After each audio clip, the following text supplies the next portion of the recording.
Bei mir im Studio begrüße ich jetzt Ilan Gilboa-Dalal. Sein Sohn Guy wurde am 7. Oktober von der Hamas entführt. Schönen guten Abend. Good evening. Herr Gilboa-Dalal, heute ist ein Tag der Erinnerung an den 7. Oktober 2023. Wie denken Sie an diesen Tag heute zurück?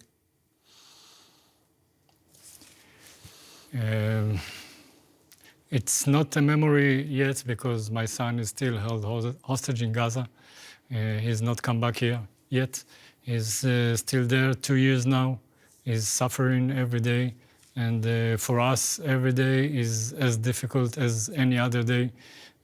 Just now it became 2 years. It's been too long, and we hope that right now that we have some hope in the negotiations that goes on in Egypt, and I hope to see our boys back home soon. Wie haben Sie von der Geiselnahme Ihres Sohnes erfahren? Well, on October 7, there were alarms all over Israel. There were missiles flying from Gaza. And a short while later, we found out from the social media, we saw videos of a massacre that's going on in the south. My son was at the music festival, the Nova-Musikfestival, with some of his friends. We didn't have any contact with him, and at about 11:30 at noon, we saw a video that was published by Hamas when we see my son, Guy, and Eviatar David, his friend, and 3 other hostages in a dark room in Gaza, handcuffed on the floor, in shocks, frightened, and this is how we found out he was kidnapped. Sie kämpfen jetzt seit 2 Jahren um ihn. Nicht nur in Interviews, auch bei Politikern. Sie reisen durch europäische Staaten. Haben Sie das Gefühl, dass die Weltgemeinschaft Ihren Appellen zuhört? Well, I think there's a lot of empathy to our situation. The international community looking for the hostages as a humanitarian issue, and there are civilians that were kidnapped by a terrorist organization. They are not soldiers, they were not fighting. They went to the music festival to dance, to celebrate life. And they are now being held for 2 years in tunnels underground with no clear air, no sunshine. And I think that this kind of situation is bringing a lot of emotions from the international community and, of course, from us. And I think that we had a lot of support from a lot of people around the world and from leaders. Fühlen Sie sich auch gerade von Österreich unterstützt? Sie haben heute die österreichische Staatsspitze getroffen.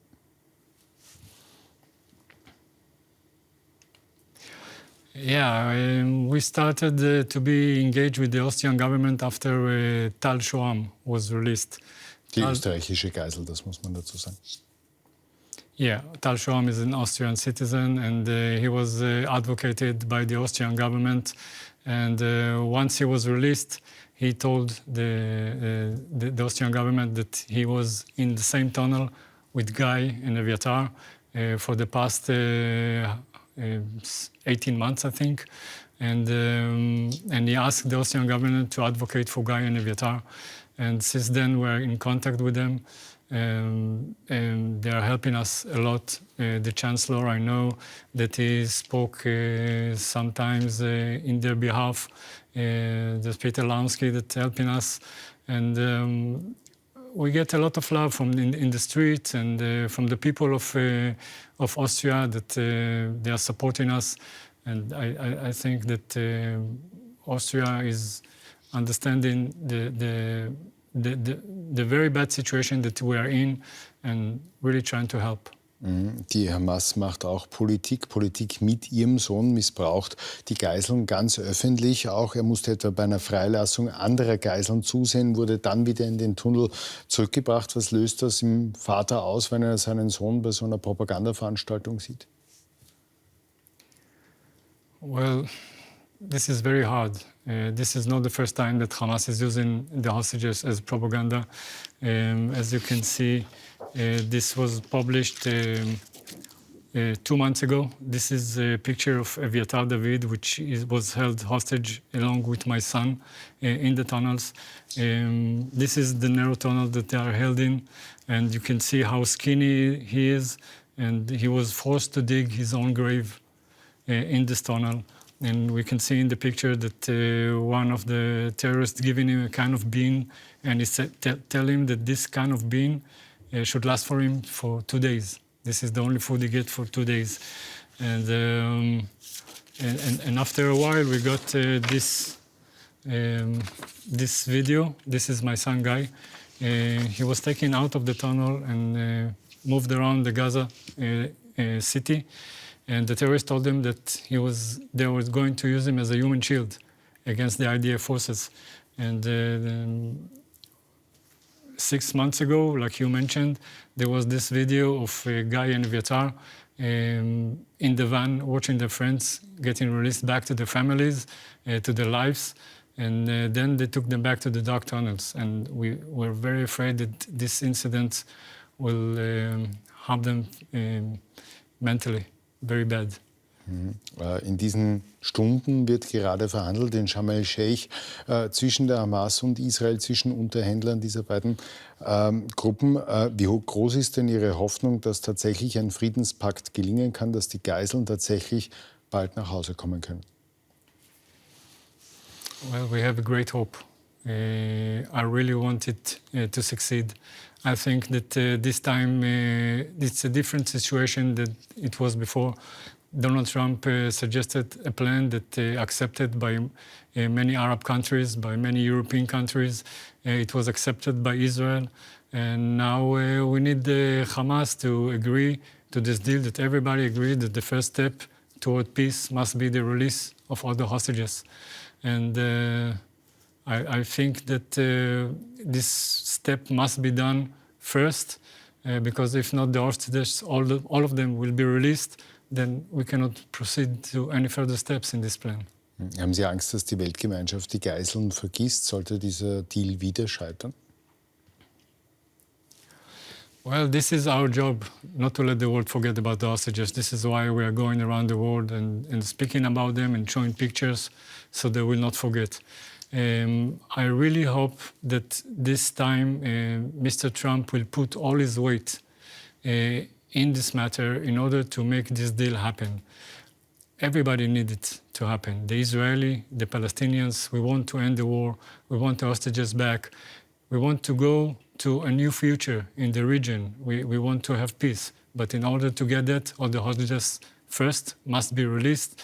And as all the countries agreed, Hamas must not control the Palestinians' population, because this is a terrorist organization. It cannot control population because it terrorizes both Israel and Palestine.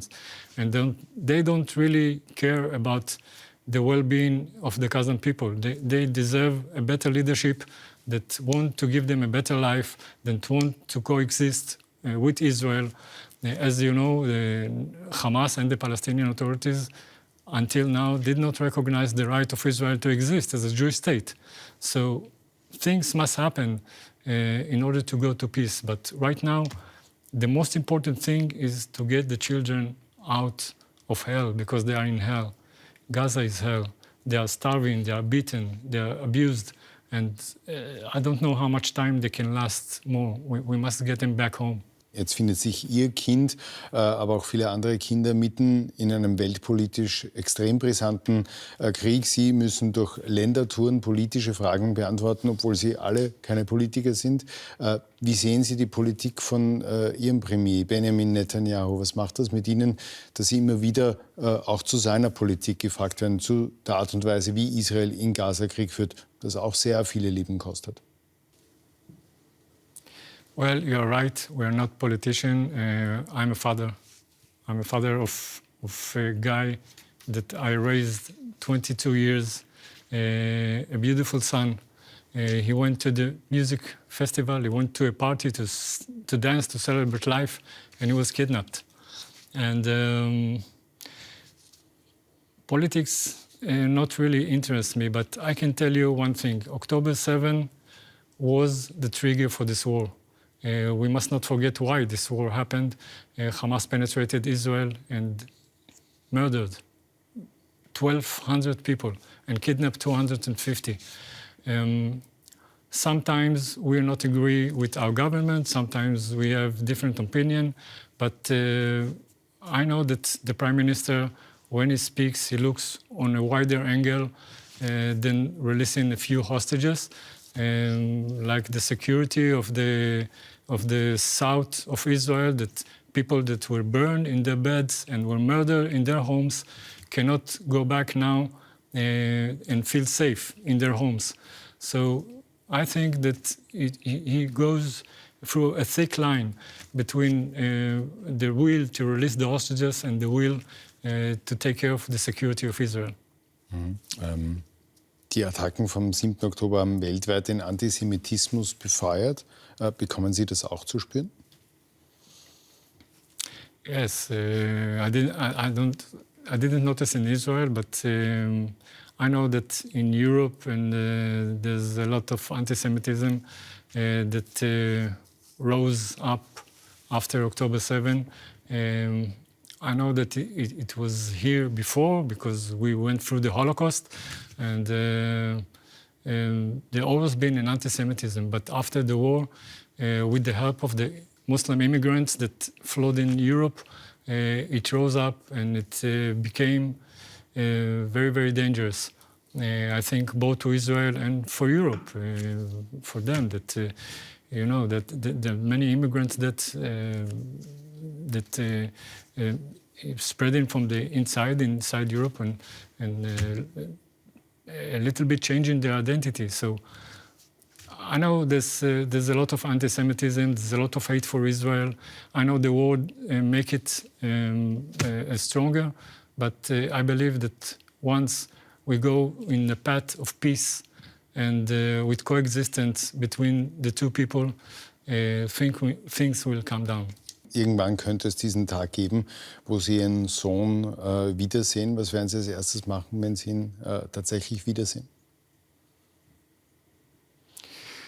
I'm dreaming about this minute every day, every night. I thought many times what I'm going to do, but I think that once I see him, I just want to hug him very tight and tell him that his nightmare is over and he's came to a safe place. And from now on, we're going to take care of him and everything will be all right.